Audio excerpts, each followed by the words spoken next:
स्वागत है।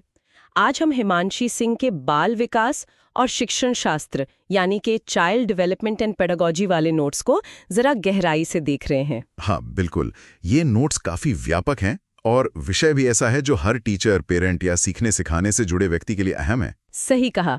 हमारा मकसद यही है कि इन नोट्स से जो सबसे जरूरी, सबसे दिलचस्प बातें हैं उन्हें निकालें, ताकि ये पूरी प्रक्रिया मतलब सीखना और सिखाना इसे थोड़ा और बेहतर समझ सकें। हाँ, क्योंकि इसमें बहुत कुछ है। वृद्धि, विकास, फिर बुद्धि के अलग अलग सिद्धांत, पियाजे, वायोगॉट्स्की जैसे नाम, और समावेशी शिक्षा, नई एजुकेशन पॉलिसी, काफी कुछ कवर किया है। तो कोशिश रहेगी कि मुख्य बातों पर फोकस करें। बिल्कुल। तो चलिए एक बुनियादी सवाल से शुरू करते हैं जो अक्सर लोगों को थोड़ा कंफ्यूज करता है।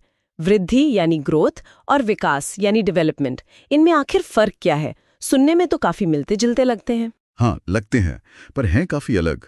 देखिए, वृद्धि या ग्रोथ जो है वो ज्यादातर मात्रात्मक होती है, मतलब क्वांटिटेटिव। क्वांटिटेटिव मतलब जिसे हम नाप सकें, जैसे लंबाई बढ़ना, वजन बढ़ना, सेंटीमीटर, किलोग्राम, ये सब वृद्धि है। और ये एक उम्र के बाद, मतलब जब हम परिपक्व हो जाते हैं, तो आमतौर पर रुक जाती है। अच्छा, तो ये फिजिकल चेंजेस हैं जिन्हें मेजर कर सकते हैं। हाँ, मुख्य रूप से। और विकास, डेवलपमेंट, वो कहीं ज्यादा बड़ी और कह सकते हैं जटिल प्रक्रिया है। ये सिर्फ मात्रात्मक नहीं, गुणात्मक भी है, क्वालिटेटिव। गुणात्मक जैसे हमारे सोचने का तरीका कैसे बदलता है, हमारी भावनाओं को समझने और उन्हें संभालने की क्षमता, सामाजिक व्यवहार कैसे सीखते हैं, भाषा का विकास, ये सब विकास का हिस्सा है। अच्छा। और सबसे बड़ी बात, ये जिंदगी भर चलता है। जैसा कहते हैं ना, गर्भ से कब्र तक, वूम टू टूम्ब। तो वृद्धि देखा जाए तो विकास का ही एक छोटा सा हिस्सा है। ये बात तो साफ हुई। तो विकास सिर्फ शरीर का बढ़ना नहीं, बल्कि हमारे मन, समाज, भावनाओं, सबका विकास है। इन अलग अलग पहलुओं को समझने का कोई तरीका है? आपने कहा गुणात्मक। हाँ बिल्कुल। सहूलियत के लिए ना, विकास के 4 मुख्य पहलू या डोमेन माने जाते हैं। हम इन्हें शॉर्ट में PCSE कह सकते हैं। PCSE।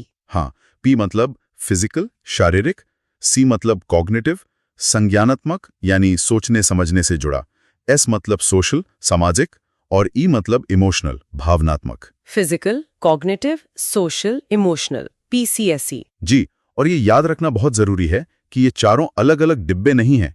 ये सब आपस में गहरे जुड़े हुए हैं, एक का असर दूसरे पर पड़ता है। अच्छा, ये इंटरकनेक्टेड है। कोई छोटा सा उदाहरण दे सकते हैं? जरूर। सोचिए कोई बच्चा है जिसका शारीरिक विकास मतलब फिजिकल डोमेन थोड़ा धीमा है।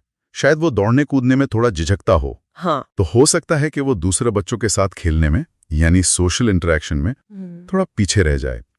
इससे शायद उसका आत्मविश्वास यानी इमोशनल पहलू कम हो। और हो सकता है कि वो नई चीजें आजमाने या सीखने में यानी कॉग्निटिव डोमेन में भी थोड़ा हिचकिचाए। अरे हाँ, ये तो सब जुड़ गया। फिजिकल से सोशल, फिर इमोशनल, और फिर कॉग्निटिव पर भी असर। बिल्कुल। इसीलिए विकास को होलिस्टिक यानी समग्र रूप से देखना जरूरी है। और शारीरिक विकास में वो स्थूल गतिक कौशल और सूक्ष्म गतिक कौशल वाली बात भी आती है ना, ग्रॉस मोटर और फाइन मोटर स्किल्स। एकदम सही। पहले बच्चा बड़ी मांसपेशियों पर कंट्रोल सीखता है, जैसे पूरे हाथ से चीजें पकड़ना, लुढ़कना, बैठना, फिर चलना, दौड़ना, कूदना, ये सब ग्रॉस मोटर स्किल्स हैं। और फिर धीरे धीरे छोटी मांसपेशियों पर कंट्रोल आता है, उंगलियों और कलाई का इस्तेमाल, जैसे बटन लगाना, लिखना, चित्र बनाना, सुई में धागा डालना, ये फाइन मोटर स्किल्स हैं। ये विकास सामान्य से विशिष्ट की ओर जाता है। Okay, gross to fine. और कॉग्निटिव विकास, ये तो सीधा दिमाग से जुड़ा है। हाँ, ये हमारे सोचने, तर्क करने, याद रखने, कल्पना करने, समस्याओं सुलझाने और सबसे जरूरी भाषा को समझने और इस्तेमाल करने की क्षमता से जुड़ा है। यहीं पर पियाजे और वाइगोत्स्की जैसे विचारकों का काम बहुत महत्वपूर्ण हो जाता है। अच्छा, इन पर हम आगे बात करेंगे। अब विकास के इन पहलुओं के बाद अवस्थाओं या स्टेजेस की बात आती है। क्या विकास एक सीधी लाइन में होता है या इसमें कुछ पड़ाव आते हैं? देखिए, इस पर थोड़ी बहस है। कुछ मानते हैं कि ये निरंतर है, जैसे वाइगोत्स्की। कुछ, जैसे पियाजे, मानते हैं कि ये अवस्थाओं में यानी डिसकंटिन्यूअस होता है। पर समझने के लिए अवस्थाओं वाला मॉडल काफी पॉपुलर है। हाँ, वो स्टेजेस याद रखना आसान रहता है।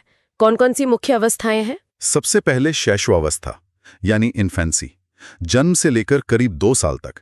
इस स्टेज में बच्चे अपनी इंद्रियों मतलब सेंसेस और फिजिकल एक्शन से दुनिया को समझते हैं, छूकर, देखकर, सुनकर, मुंह में डालकर। अच्छा। इसी दौरान एक बहुत जरूरी चीज आती है, वस्तु स्थायित्व, ऑब्जेक्ट परमानेंस। ऑब्जेक्ट परमानेंस वो क्या है? मतलब बच्चा यह समझने लगता है कि अगर कोई चीज या व्यक्ति उसकी आंखों के सामने नहीं है तो भी उसका अस्तित्व खत्म नहीं हो जाता। जैसे माँ कमरे से बाहर चली गई तो वो रोता है क्योंकि अब वो जानता है कि माँ है, बस दिख नहीं रही। वो लुका छिपी वाला खेल शायद इसी से जुड़ा है। हाँ, काफी हद तक। इसके बाद आती है पूर्व बाल्यावस्था यानी अर्ली चाइल्डहुड, करीब 2 से 6 साल तक। इसे टॉय एज भी कहते हैं शायद। बिल्कुल, खिलौनों से खेलना बहुत पसंद होता है। और भाषा इस उम्र में तूफानी रफ्तार से विकसित होती है, इसलिए ये लैंग्वेज डेवलपमेंट के लिए बहुत सेंसिटिव या क्रिटिकल पीरियड माना जाता है। बच्चे नकल करके, इमिटेट करके बहुत सीखते हैं। और थोड़े मैं वाले भी होते हैं, ईगोसेंट्रिक। हाँ, उनमें अहं केंद्रता होती है। उन्हें लगता है कि जैसा वो सोचते या महसूस करते हैं वैसा ही सब करते हैं। दूसरों का नजरिया समझना मुश्किल होता है। ओके। फिर 6 से 12 साल, वो है उत्तर बाल्यावस्था, लेटर चाइल्डहुड। 6 से 12 साल स्कूल एज भी कहते हैं। स्कूल जाने लगते हैं, दोस्तों का गैंग बन जाता है, इसलिए इसे गैंग एज भी कहते हैं। अच्छा। तार्किक सोच थोड़ी थोड़ी विकसित होने लगती है, लेकिन ज्यादातर उन चीजों के बारे में जिन्हें वो देख या छू सकते हैं, मतलब कॉन्क्रीट चीजों के बारे में। और फिर आता है वो दौर जिसकी सबसे ज्यादा चर्चा होती है, किशोरावस्था, एडोलेसेंस, लगभग 12 से 18 या 19 साल। हाँ, ये बचपन और बड़े होने के बीच का एक तरह का पुल है। स्टेनली हॉल ने इसे तनाव और तूफान का दौर कहा था, period of stress and storm. क्यों? ऐसा क्या होता है? बहुत सारे बदलाव होते हैं, शारीरिक, हार्मोनल, सामाजिक, भावनात्मक। अपनी पहचान को लेकर बहुत कंफ्यूजन होता है। मैं कौन हूं? मैं क्या बनना चाहता हूं? इसे आइडेंटिटी क्राइसिस कहते हैं। अच्छा। सोचने की क्षमता अब अमूर्त यानी एब्स्ट्रैक्ट हो जाती है। वो आइडियाज, कॉन्सेप्ट के बारे में सोच सकते हैं जो फिजिकली मौजूद नहीं हैं, जैसे न्याय, आज़ादी, नैतिकता। पर साथ ही मूड स्विंग्स, इमोशनल उतार चढ़ाव भी बहुत होते हैं। ये एक मुश्किल लेकिन बहुत महत्वपूर्ण दौर है। इसे गोल्डन पीरियड भी कहते हैं क्योंकि एनर्जी और क्षमताएं बहुत होती हैं। ये अवस्थाएं तो विकास का एक नक्शा सा देती हैं, पर एक सवाल हमेशा दिमाग में आता है, हम जैसे बनते हैं उसमें हमारी पैदाइशी खूबियों यानी हेरिडिटी का रोल ज्यादा है या हमारे माहौल, हमारे एनवायरनमेंट का? नेचर वर्सेस नर्चर वाली बहस। हाँ, ये बहुत पुरानी और क्लासिक बहस है। नेचर यानी हेरिडिटी और नर्चर यानी एनवायरनमेंट। पहले लोग पूछते थे कौन ज्यादा जरूरी है, पर अब ज्यादातर मनोवैज्ञानिक मानते हैं कि ये या वाला सवाल नहीं है, और वाला है। मतलब दोनों ही जरूरी हैं? हाँ, और सिर्फ जरूरी नहीं बल्कि दोनों एक दूसरे से गुंथे हुए हैं। विकास असल में आनुवांशिकता यानी हेरिडिटी और पर्यावरण यानी एनवायरनमेंट की अंतःक्रिया का नतीजा है, इंटरैक्शन। अंतःक्रिया, इंटरैक्शन, कैसे? इसे ऐसे समझे कि विकास इक्वल्स टू आनुवंशिकता इंटू पर्यावरण, H/E इक्वल्स टू D। यहाँ गुणा का निशान है, जमा का नहीं। मतलब ये नहीं कि 50% हेरिडिटी और 50% एनवायरनमेंट। अच्छा। हाँ, बल्कि ये दोनों एक दूसरे को प्रभावित करते हैं। हेरिडिटी हमें कुछ संभावनाएं दे सकती है, एक रेंज। जैसे मान लीजिए किसी को अच्छी हाइट की जेनेटिक संभावना मिली, लेकिन अगर उसे बचपन में सही पोषण, अच्छी हेल्थ केयर यानी सही पर्यावरण नहीं मिला तो वो संभावना हकीकत नहीं बन पाएगी। वहीं अच्छा पर्यावरण हमारी जन्मजात क्षमताओं को निखार सकता है। हेरिडिटी थोड़ी स्थिर है, जेनेटिक्स बदलना मुश्किल है, पर पर्यावरण बदलता रहता है, डायनामिक है। तो मतलब हमारी काबिलियत हमारी जीन्स और हमारे माहौल के मिलने से तय होती है। बिल्कुल, और इसी H/E इंटरैक्शन की वजह से हम सब एक दूसरे से इतने अलग होते हैं। इसी को व्यक्तिगत विभिन्नताएं यानी इंडिविजुअल डिफरेंसेस कहते हैं। हाँ, ये तो है। कोई जल्दी सीखता है, कोई देर से, किसी की दिलचस्पी मैथ्स में है, किसी की आर्ट्स में। एग्जैक्टली। हमारी बुद्धि, हमारी रुचि, सीखने का स्टाइल, पर्सनैलिटी, सब में अंतर होता है। और एक टीचर के लिए ये समझना बहुत जरूरी है, क्लासरूम कोई फैक्ट्री नहीं है जहां सब एक जैसे हों। तो टीचर को क्या करना चाहिए? टीचर को इन विभिन्नताओं को पहचानना और सम्मान देना चाहिए, और कोशिश करनी चाहिए कि पढ़ाने के तरीके ऐसे हों जो अलग अलग बच्चों की जरूरतों को पूरा कर सकें। इसी को आजकल विभेदी अनुदेशन या डिफरेंशिएटेड इंस्ट्रक्शन कहते हैं। यानी सबके लिए एक ही तरीका नहीं चलेगा? बिल्कुल नहीं। विविधता को एक चैलेंज की तरह नहीं बल्कि एक रिसोर्स, एक संपत्ति की तरह देखना चाहिए। ये बहुत जरूरी बात है। चलिए अब सीखने की प्रक्रिया को चलाने वाली शक्ति यानी अभिप्रेरणा या मोटिवेशन पर आते हैं। सुना है ये 2 तरह की होती है। हाँ, मोटे तौर पर दो तरह की। एक है आंतरिक यानी इंट्रिंसिक मोटिवेशन और दूसरी बाहरी यानी एक्सट्रिंसिक। आंतरिक मतलब? आंतरिक वो है जो अंदर से आती है, किसी काम को करने में मजा आना, उसे सीखने की इच्छा होना, सिर्फ जानकारी पाने की जिज्ञासा या कुछ हासिल करने पर मिलने वाली संतुष्टि। जैसे किसी को पजल सॉल्व करने में मजा आता है तो वो आंतरिक रूप से मोटिवेटेड है। और बाहरी? बाहरी मोटिवेशन बाहर के कारणों से आती है, जैसे अच्छे नंबर लाने का दबाव, पेरेंट्स की डांट से बचना, कोई इनाम या ट्रॉफी जीतना या सजा का डर। तो कौन सी बेहतर है? देखिए, शॉर्ट टर्म में शायद बाहरी मोटिवेशन काम कर जाए, पर लंबे समय तक टिकने वाली गहरी और मीनिंगफुल लर्निंग के लिए आंतरिक मोटिवेशन कहीं ज्यादा पावरफुल है। जब बच्चा खुद से सीखना चाहता है तो वो ज्यादा मेहनत करता है और ज्यादा गहराई से समझता है। तो टीचर का रोल क्या हुआ? टीचर का रोल यह है कि वो बच्चों में सीखने की खुशी जगाए, उनकी जिज्ञासा को बढ़ाए और कोशिश करे कि जो बाहरी मोटिवेशन है वो धीरे धीरे आंतरिक में बदल जाए। स्किनर ने मोटिवेशन को सीखने का नेशनल हाईवे कहा था, मतलब इसके बिना सीखना मुश्किल है। National highway, interesting. मैस्लो की हायरार्की भी मोटिवेशन से जुड़ी है ना? हाँ, अब्राहम मैस्लो ने जरूरतों का एक पदानुक्रम हायरार्की ऑफ नीड्स दी थी, जिसमें सबसे नीचे शारीरिक जरूरतें हैं, फिर सुरक्षा, फिर प्यार और अपनापन, फिर सम्मान और सबसे ऊपर आत्मसिद्धि, सेल्फ एक्चुअलाइजेशन। उनका कहना था कि जब तक नीचे के लेवल की जरूरतें पूरी नहीं होती, इंसान ऊपर के लेवल के लिए मोटिवेट नहीं होता। ये भी काफी लॉजिकल लगता है। अब जरा बुद्धि, इंटेलिजेंस की तरफ चलते हैं। आईक्यू का नाम तो सबने सुना है। हाँ, आईक्यू यानी इंटेलिजेंस क्वोशंट, ये कॉन्सेप्ट विलियम स्टर्न ने दिया था और इसका फॉर्मूला भी है मानसिक आयु मेंटल एज बटे वास्तविक आयु क्रोनोलॉजिकल एज गुणा 100, MACA × 100। मानसिक आयु का आइडिया किसने दिया था? मानसिक आयु का कॉन्सेप्ट एल्फ्रेड बिने ने दिया था। उन्होंने पहला इंटेलिजेंस टेस्ट बनाया था फ्रांस में, बच्चों को स्कूल में मदद की जरूरत पहचानने के लिए। अच्छा, तो ये आईक्यू स्कोर कितना भरोसेमंद है? औसत आईक्यू कितना माना जाता है? औसत आईक्यू 90 से 110 के बीच माना जाता है। 140 से ऊपर वाले प्रतिभाशाली या गिफ्टेड कहलाते हैं। पर देखिए, आईक्यू टेस्ट की अपने सीमाएं हैं। ये बुद्धि के सिर्फ एक पहलू, खासकर तार्किक और भाषाई क्षमता को ज्यादा मापता है। तो क्या बुद्धि सिर्फ यही है या इसके और भी रूप हैं?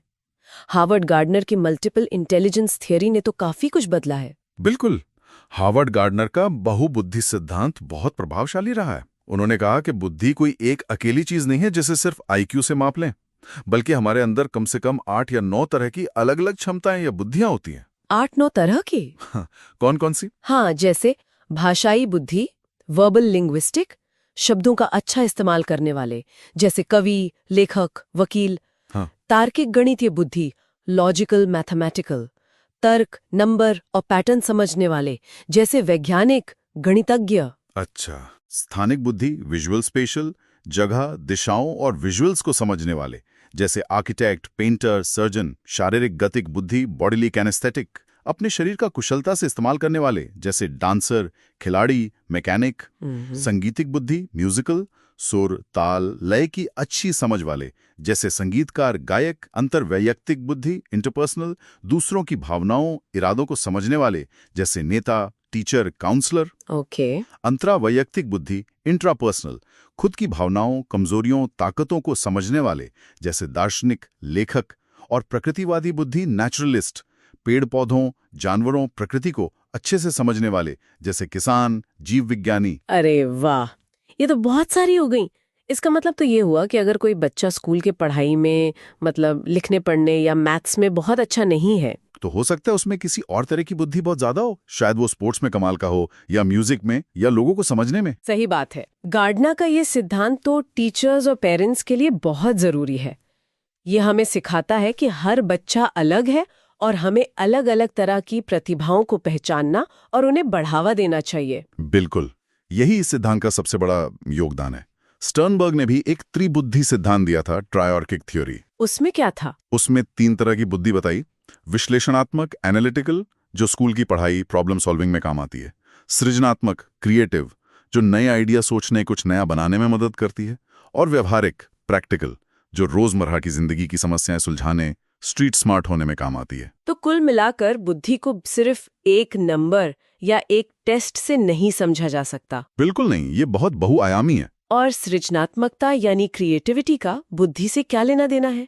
क्या जो ज्यादा इंटेलिजेंट है वो ज्यादा क्रिएटिव भी होगा? जरूरी नहीं है।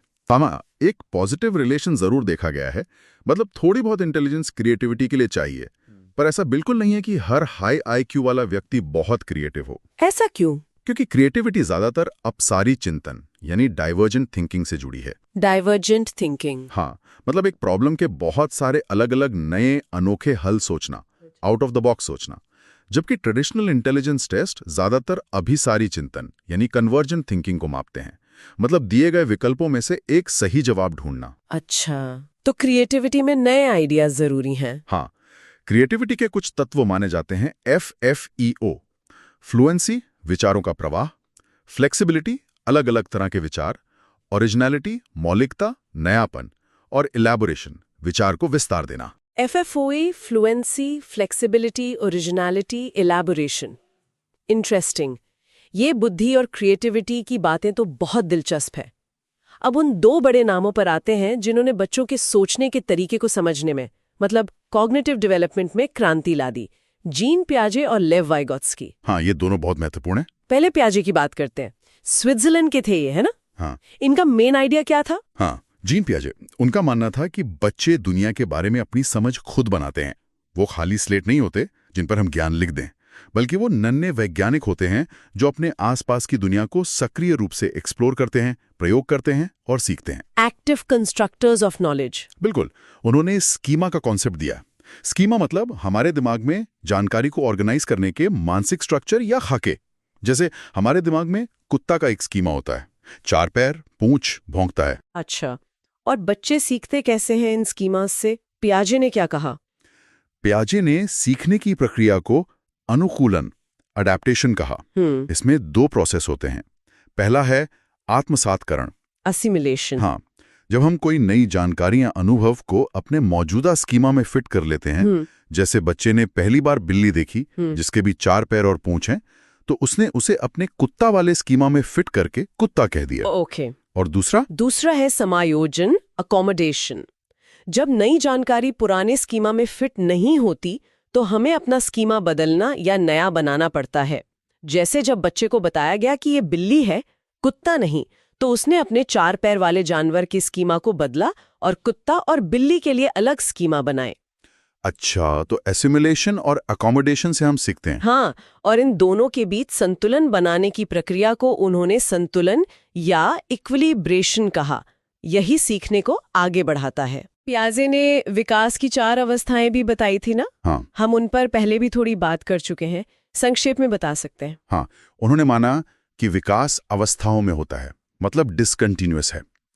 पहली संवेदी पेश्य, सेंसरी मोटर, जन्म से 2 साल बच्चे सेंसेस और एक्शन से सीखते हैं, ऑब्जेक्ट परमानेंस आता है। दूसरी पूर्व संक्रियात्मक, प्री ऑपरेशनल, 2 से 7 साल भाषा और सिंबॉलिक सोच शुरू होती है, पर सोच में लॉजिक कम होता है, ईगोसेंट्रिज्म होता है और संरक्षण, कंजर्वेशन की समझ नहीं होती। संरक्षण मतलब वो पानी वाला उदाहरण? हाँ, वही कि अगर पानी को चौड़े बर्तन से पतले लंबे ग्लास में डाल दें तो उन्हें लगता है पानी ज्यादा हो गया, क्योंकि वो सिर्फ ऊंचाई पर ध्यान दे पाते हैं, चौड़ाई पर नहीं। ओके। तीसरी मूर्त संक्रियात्मक, कॉम्प्लीट ऑपरेशनल, 7 से 11 साल।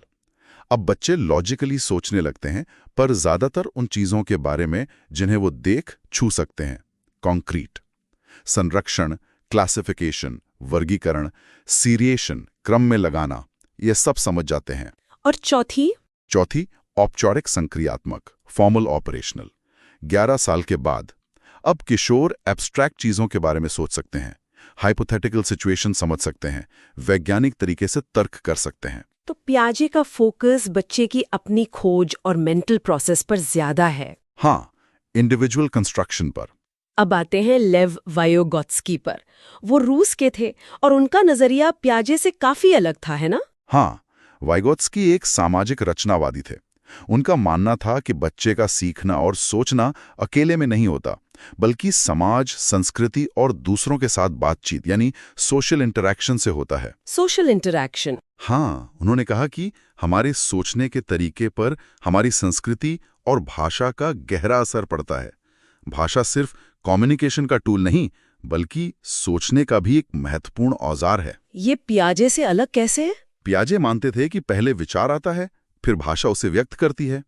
वाइगोत्स्की का मानना था कि शुरू में भाषा और विचार अलग होते हैं, पर धीरे धीरे वो मिल जाते हैं और भाषा हमारे विचारों को दिशा देती है, ऑर्गेनाइज करती है। अच्छा, और वाइगोत्स्की के कुछ खास कॉन्सेप्ट्स हैं? ZPD, स्कैफोल्डिंग, MKO, ये क्या है? हाँ, ये बहुत इंपॉर्टेंट है। MKO मतलब मोर नॉलेजेबल अदर, यानी कोई भी व्यक्ति जो बच्चे से ज्यादा जानता हो, टीचर, पेरेंट, बड़ा भाई बहन या कोई दोस्त भी। ओके। ZPD यानी जोन ऑफ प्रॉक्सिमल डेवलपमेंट, ये वो दायरा है जो बच्चा अकेले नहीं कर सकता, लेकिन MKO की मदद से कर सकता है। मतलब उसके सीखने की क्षमता का पोटेंशियल जोन। अच्छा, जैसे साइकिल चलाना, अकेले नहीं चला सकता पर कोई पीछे से पकड़े तो चला लेता है। बिल्कुल सही उदाहरण। और वो जो पीछे से पकड़ने वाला सहारा है, वही स्कैफोल्डिंग है। स्कैफोल्डिंग मतलब वो अस्थायी मदद, हिंट्स या सपोर्ट जो MKO बच्चे को ZPD में काम करने के लिए देता है। जैसे जैसे बच्चा सीखने लगता है, ये मदद धीरे धीरे हटा ली जाती है। तो वाइगोत्स्की के लिए सीखना एक सोशल एक्टिविटी है। हाँ, सीखना दूसरों के सहयोग से होता है और भाषा इसमें बहुत बड़ा रोल निभाती है। वाइगोत्स्की ने भाषा के 3 रूप भी बताए। कौन कौन से? सोशल स्पीच, दूसरों से बातचीत; प्राइवेट स्पीच, बच्चे का खुद से बोल बोल कर बात करना, अपनी सोच को गाइड करने के लिए; और साइलेंट इनर स्पीच, मन ही मन सोचना। उन्होंने विकास को सतत माना, अवस्थाओं में बटा हुआ नहीं। तो पियाजे और वाइगोत्स्की दोनों मानते हैं कि बच्चे सीखते हैं, पर कैसे सीखते हैं इस पर नजरिया अलग है। एक इंडिविजुअल डिस्कवरी पर जोर देता है, दूसरा सोशल इंटरैक्शन और कल्चर पर। सही कहा, दोनों के अपने अपने महत्वपूर्ण योगदान हैं। अब जरा नैतिक विकास यानी मॉरल डेवलपमेंट की बात करते हैं। इसमें लॉरेंस कोहलबर्ग का नाम आता है। हाँ, कोहलबर्ग ने पियाजे के काम को आगे बढ़ाया और नैतिक तर्क, मॉरल रीजनिंग के विकास पर ध्यान दिया। उन्होंने लोगों को कुछ नैतिक दुविधाएं सुनाई, जैसे वो फेमस हिंस की दुविधा। हाँ, जिसमें एक आदमी अपनी बेमाल पत्नी के लिए महंगी दवा चुराता है क्योंकि उसके पास पैसे नहीं होते। वही। और फिर कोहलबर्ग ने पूछा कि उसे ऐसा करना चाहिए था या नहीं, और क्यों। जवाबों के क्यों के आधार पर, मतलब तर्क के आधार पर, उन्होंने नैतिक विकास के 3 लेवल और हर लेवल में 2 स्टेज, यानी कुल 6 स्टेज बताए। वो 3 लेवल कौन से थे? पहला, पूर्व परंपरागत, प्री कन्वेंशनल। यहां नैतिकता बाहरी कंट्रोल पर आधारित होती है, सजा से बचना या इनाम पाना। स्टेज 1, दंड और आज्ञाकारिता। स्टेज 2, जैसे को तैसा या व्यक्तिगत स्वार्थ। ओके। दूसरा लेवल? परंपरागत, इमोशनल। यहां नैतिकता समाज के नियमों और अपेक्षाओं को मानने पर आधारित होती है। स्टेज 3, अच्छा लड़का अच्छी लड़की बनना, दूसरों को खुश करना। स्टेज 4, कानून और व्यवस्था का पालन करना। नियम सबके लिए हैं, ज्यादातर लोग इसी लेवल तक पहुंचते हैं। और तीसरा? उत्तर परंपरागत, पोस्ट कन्वेंशनल। यहां नैतिकता व्यक्ति के अपने नैतिक सिद्धांतों और सार्वभौमिक मूल्यों पर आधारित होती है, जो शायद कानून से भी ऊपर हो। स्टेज 5, सामाजिक अनुबंध। नियम बदले जा सकते हैं अगर वो सबके भले के लिए ना हो। स्टेज 6, सार्वभौमिक नैतिक सिद्धांत, न्याय, समानता, मानवाधिकार। बहुत कम लोग इस लेवल तक पहुंच पाते हैं। लेकिन कोहलबर्ग की आलोचना भी हुई थी, है ना, खासकर जेंडर को लेके? हाँ, उनकी ही एक स्टूडेंट कैरल गिलिगिन ने आलोचना की। उन्होंने कहा कि कोहलबर्ग का सिद्धांत ज्यादातर पुरुषों के जवाबों पर आधारित है और न्याय, जस्टिस के पर्सपेक्टिव पर ज्यादा जोर देता है, जबकि महिलाएं शायद नैतिकता को देखभाल, केयर के पर्सपेक्टिव से ज्यादा देखती हैं। उन्होंने कहा कि ये जेंडर बायस्ड है। ये जानना भी जरूरी है। चलिए, अब कुछ ऐसी कॉन्सेप्ट्स पर आते हैं जो आज की एजुकेशन के लिए बहुत जरूरी हैं, जैसे समावेशी शिक्षा, इंक्लूसिव एजुकेशन। समावेशी शिक्षा का मतलब बहुत सीधा है। सभी बच्चे, चाहे उनमें कोई भी भिन्नता या अक्षमता क्यों ना हो, एक साथ एक ही रेगुलर स्कूल में पढ़ें। मतलब अलग स्कूल नहीं? नहीं, अलगाव प्रकृति के नियमों के खिलाफ है। आइडिया यह है कि सिस्टम को बच्चे की जरूरत के हिसाब से ढालना है, न कि बच्चे को सिस्टम में फिट करने की कोशिश करनी है। हर बच्चे को गुणवत्तापूर्ण शिक्षा का अधिकार है, एक साथ। भारत का RTE एक्ट 2009 भी इसी की बात करता है। 6 से 14 साल तक के सभी बच्चों के लिए मुफ्त और अनिवार्य शिक्षा, और दिव्यांग बच्चों के लिए 6 से 18 साल। और कुछ बच्चों को सीखने में स्पेसिफिक दिक्कतें होती हैं, जिन्हें लर्निंग डिसेबिलिटीज कहते हैं। हाँ, जैसे डिस्लेक्सिया, पढ़ने में कठिनाई; डिस्ग्राफिया, लिखने में कठिनाई; डिस्कैल्कुलिया, गणित संबंधी गणनाओं में कठिनाई। ये समझना बहुत जरूरी है कि ये इंटेलिजेंस की कमी नहीं है, ये न्यूरोलॉजिकल डिफरेंसेस हैं। RPWD एक्ट 2016 में अब 21 तरह की अक्षमताओं को मान्यता दी गई है। समावेशी शिक्षा का मतलब है इन बच्चों को भी जरूरी सपोर्ट देकर मेन स्ट्रीम क्लासरूम में शामिल करना। ये बहुत महत्वपूर्ण है। और NCF 2005 नेशनल करिकुलम फ्रेमवर्क, उसका क्या सार था? NCF 2005 का आधार था लर्निंग विदाउट बर्डन, यानी बिना बोझ के सीखना। इसने रटने वाली पढ़ाई, रोट लर्निंग को खत्म करने और समझने पर जोर दिया। अच्छा। इसने कहा कि ज्ञान को सिर्फ किताबों तक सीमित ना रखें, उसे स्कूल के बाहर की जिंदगी से जोड़ें, परीक्षा को लचीला बनाएं और सबसे बड़ी बात, टीचर का रोल ज्ञान देने वाले का नहीं बल्कि सुविधादाता यानी फैसिलिटेटर का है, जो बच्चों को खुद सीखने में मदद करे। बाल केंद्रित शिक्षा, चाइल्ड सेंटर्ड एजुकेशन पर फोकस था। ये जॉन ड्यूई के विचारों से प्रभावित लगता है, लर्निंग बाय डूइंग। बिल्कुल, प्रगतिशील शिक्षा, प्रोग्रेसिव एजुकेशन का यही आधार है। शिक्षा एक त्रिध्रुवीय प्रक्रिया है, शिक्षक, छात्र और पाठ्यक्रम। अब आते हैं सबसे हालिया और बड़ी चीज पर, राष्ट्रीय शिक्षा नीति 2020 NEP 2020। इसने तो स्कूल एजुकेशन से लेकर हायर एजुकेशन तक काफी कुछ बदलने की बात कही है। हाँ, NEP 2020 एक बहुत बड़ा विजन डॉक्यूमेंट है। डॉक्टर के कस्तूरीरंगन समिति की सिफारिशों पर आधारित है। इसने सबसे पहले तो MHRD का नाम बदलकर शिक्षा मंत्रालय कर दिया, जो अपने आप में एक बड़ा सिंबॉलिक चेंज है। और स्कूल स्ट्रक्चर भी बदल दिया, 10+2 की जगह कुछ नया। हाँ, अब 5+3+3+4 का स्ट्रक्चर है। पहला 5 साल फाउंडेशनल स्टेज, 3 साल प्री स्कूल प्लस क्लास 1-2, फिर 3 साल प्रिपरेटरी क्लास 3-5, फिर 3 साल मिडिल क्लास 6-8 और आखिर के 4 साल सेकेंडरी क्लास 9-12। इस नई नीति का मेन फोकस क्या है? किस तरह की शिक्षा देना चाहती है ये? इसका कोर आइडिया है रट्टा मारने की बजाय कॉन्सेप्ट को समझना, क्रिटिकल थिंकिंग, आलोचनात्मक चिंतन को बढ़ावा देना और क्रिएटिविटी पर जोर देना। ये शिक्षा को ज्यादा होलिस्टिक, इंटीग्रेटेड, एंजॉयबल और एंगेजिंग बनाना चाहती है। होलिस्टिक मतलब सिर्फ एकेडमिक नहीं, बल्कि बच्चे के आर्टिस्टिक, फिजिकल, इमोशनल सभी पहलुओं का विकास। सब्जेक्ट्स के बीच कठोर दीवारें नहीं होंगी, बच्चे अपनी पसंद के विषय चुन सकेंगे, ज्यादा फ्लेक्सिबिलिटी होगी। और असेसमेंट, परीक्षा का क्या? परीक्षा का डर कम करने की बात है। 360 degree multi dimensional report card होगा, जिसमें सिर्फ टीचर नहीं बल्कि बच्चा खुद, उसके दोस्त भी असेसमेंट में शामिल होंगे। ये सिर्फ मार्क्स नहीं बल्कि स्किल्स और क्षमताओं पर भी फोकस करेगा। भाषा को लेके क्या कहा है NEP ने? ये काफी विवादों में भी रहा। NEP 2020 सिफारिश करती है कि जहां तक संभव हो, कम से कम क्लास 5 तक और बेहतर हो कि क्लास 8 तक पढ़ाई का मीडियम बच्चे की मातृभाषा, घर की भाषा या क्षेत्रीय भाषा हो। तो क्या इंग्लिश या हिंदी हट जाएगी? नहीं, ऐसा नहीं है। ये त्रिभाषा सूत्र को लचीलेपन के साथ लागू करने की बात करती है और बहुभाषावाद को एक प्रॉब्लम नहीं बल्कि एक कॉग्निटिव बेनिफिट और रिसोर्स मानती है। मतलब एक से ज्यादा भाषाएं सीखना अच्छा है, किसी भाषा को थोपने की बात नहीं है। और जेंडर, लिंग भेद को लेकर कुछ है? हाँ, जेंडर एक सामाजिक संरचना है जबकि सेक्स बायोलॉजिकल है। NEP जेंडर स्टीरियोटाइप्स और बायस को कम करने पर जोर देती है। जेंडर इक्विटी, समता और जेंडर न्यूट्रल भाषा के इस्तेमाल की बात करती है, जैसे चेयरपर्सन या camera person. Gender inclusion fund बनाने की भी बात है। ओके। और ब्लूम की टैक्सोनॉमी, उसका भी जिक्र आता है? हाँ, बेंजामिन ब्लूम ने सीखने के 3 डोमेन बताए थे, CAP, कॉग्निटिव या ज्ञान, अफेक्टिव भावनाएं दृष्टिकोण और साइकोमोटर शारीरिक कौशल। ये बताता है कि सीखना सिर्फ जानना नहीं, महसूस करना और करना भी है। थॉर्नडाइक का ट्रायल एंड एरर। हाँ, E.L. थॉर्नडाइक ने प्रयास एवं त्रुटि का सिद्धांत दिया था, बिल्ली वाले प्रयोग से, कि हम कोशिश करते हैं, गलती करते हैं और धीरे धीरे सही तरीका सीखते हैं। सीखने के नियम भी दिए थे उन्होंने।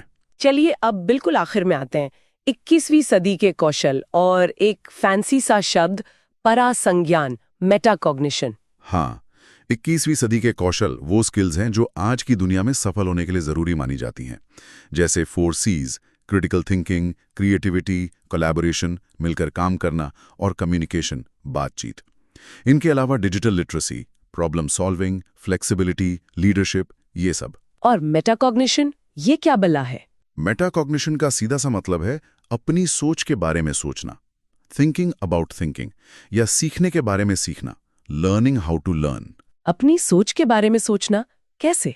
मतलब ये जानना कि आप कैसे सीखते हैं, आपकी स्ट्रेंथ्स और वीकनेस क्या हैं, कौन सी लर्निंग स्ट्रैटेजी आपके लिए काम करती है। जब आप पढ़ रहे हो तो ये सोचना कि क्या मुझे ये समझ आ रहा है, इसे याद रखने के लिए मुझे क्या करना चाहिए, क्या मुझे अपना तरीका बदलने की ज़रूरत है, ये अपनी लर्निंग को प्लान करना, मॉनिटर करना और रेगुलेट करना है। अच्छा, तो ये सेल्फ अवेयरनेस जैसा है अपनी लर्निंग प्रोसेस के बारे में। हाँ बिल्कुल, ये हमें ज़्यादा इंडिपेंडेंट और इफेक्टिव लर्नर बनाता है। तो हमने हिमांशी सिंह के इन नोट्स के जरिए वृद्धि और विकास के फर्क से बात शुरू की, फिर विकास के domains, stages, heredity, environment, motivation, intelligence के अलग-अलग सिद्धांत देखे। हाँ, पियाजे, वाइगोत्स्की, कोलबर्ग, गार्डनर जैसे विचारकों को समझा। और फिर समावेशी शिक्षा, एनसीएफ, आरटीई और आखिर में एनईपी 2020 और मेटाकॉग्निशन तक पहुंचे। वाकई बाल विकास और शिक्षण का क्षेत्र कितना फैला हुआ और गहरा है। बिल्कुल, और सबसे महत्वपूर्ण बात यह है कि ये सारे सिद्धांत, सारी अवधारणाएं आपस में जुड़ी हुई हैं। ये हमें दिखाती हैं कि बच्चे कैसे सीखते हैं, उनकी ज़रूरतें कितनी अलग-अलग हो सकती हैं और कैसे एक बेहतर लर्निंग एनवायरनमेंट बनाया जा सकता है जो सबको साथ लेकर चले। सही कहा। चाहे वो गार्डनर की मल्टीपल इंटेलिजेंस हो जो हमें अलग अलग टैलेंट देखने की नज़र देती है, या वाइगोत्स्की का सोशल कॉन्टेक्स्ट पर जोर, या एनईपी का फ्लेक्सिबिलिटी पर फोकस। ये सब हमें एक ही दिशा में ले जाते हैं, बच्चे को सेंटर में रखना। बिल्कुल। और ये सब जानने के बाद मेरे मन में एक सवाल घूम रहा है। हाँ, जरूर पूछिए। कि हम अपनी रोजमर्रा की जिंदगी में, चाहे पेरेंट हो या टीचर्स, इन सारे सिद्धांतों को कैसे इस्तेमाल कर सकते हैं? क्या ये सिर्फ किताबों की बातें हैं या सच में इनसे फर्क पड़ता है? ये बहुत अच्छा सवाल है और इसका जवाब शायद ये है कि ये सिद्धांत हमें एक फ्रेमवर्क देते हैं, एक नज़र देते हैं बच्चे को समझने की। लेकिन इन्हें लागू कैसे करना है, ये हर स्थिति, हर बच्चे के लिए अलग हो सकता है। महत्वपूर्ण ये है कि हम इन आइडियाज़ के प्रति खुले रहें, बच्चों को ध्यान से देखें, उनकी सुने और लगातार सीखते रहें कि उनके लिए सबसे अच्छा क्या है। यही शायद सबसे बड़ा टेकअवे है।